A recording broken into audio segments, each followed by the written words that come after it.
महाड नगर परिषद निवडणुका राड्यातील दोन्ही बाजूच्या आरोपींना 2 दिवसांची पोलीस कोठडी. राष्ट्रवादीचा पदाधिकारी मुख्य आरोपी सुशांत जाबरे अजूनही फरार. महाड नगर परिषद निवडणुकात शिवसेना आणि राष्ट्रवादीमध्ये राडा झाला होता आणि दोन्ही बाजूने परस्पर विरोधी गुन्हे दाखल करण्यात आले होते. यामध्ये राष्ट्रवादीच्या वतीनं सुशांत जाबरे यांनी विकास शेठ गोगावले, महेश गोगावले, विजय मालुसरे, प्रशांत शेलार, धनंजय मालुसरे, वैभव मालुसरे, सूरज मालुसरे आणि सिद्धेश शेठ आणि अज्ञात विरोधात गुन्हा दाखल करण्यात आला होता. तर शिवसेनेच्या बाजूने महेश गोगावले यांनी सुशांत जाबरे, हनुमंत जगताप, सीएच जगताप, निलेश महाडिक, धनंजय उर्फ बंटी देशमुख, अमित चव्हाण,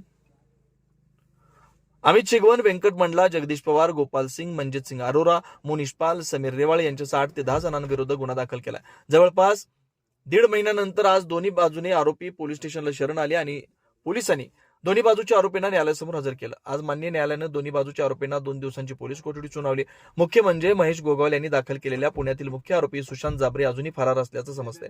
आता दोन्ही बाजूच्या आरोपींना रविवारी पुन्हा कोर्टासमोर हजर केलं जाईल असं शिवसेनेची बाजू मांडणारे अॅडव्होकेट सनी जाधव यांनी माध्यमांशी बोलताना सांगितलंय. निवडणुकी दरम्यान झालेल्या हाय व्होल्टेज ड्राम्याला आता कुठेतरी पूर्णविराम लागेल असं चित्र सध्या तरी पाहायला मिळत आहे. ब्युरो रिपोर्ट, तेज मराठी न्यूज, महाड, रायगड. 2 दिवसाचं PCR पोलिसांनी मागितलं, त्याप्रमाणे परवापर्यंत न्यायालयाने PCR दिलेलं आहे. 2 दिवसाचं PCR भेटलेलं आहे. बस. आपण कोणत्या पक्षाकडनं लढला होतात, कोणाचे वकिलात? विकास गोगले वगैरे इतरांकडनं मी आज वकीलपत्र दाखल केलेलं आहे. काय बाजू मांडली?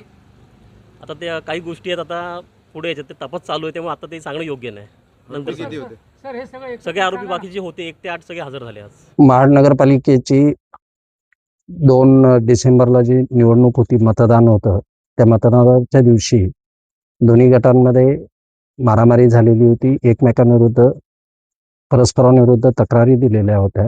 त्या तक्रारीवरून महाड शहर पोलीस स्टेशनला 2 गुन्हे दाखल झालेले होते.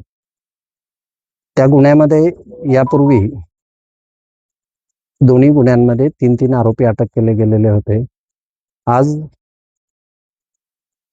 CR नंबर 178 जो आहे त्याच्यामध्ये 8 आरोपी हजर झालेले आहेत पोलिसांच्या पुढे आणि 179 मध्ये 5 आरोपी हजर झालेले आहेत.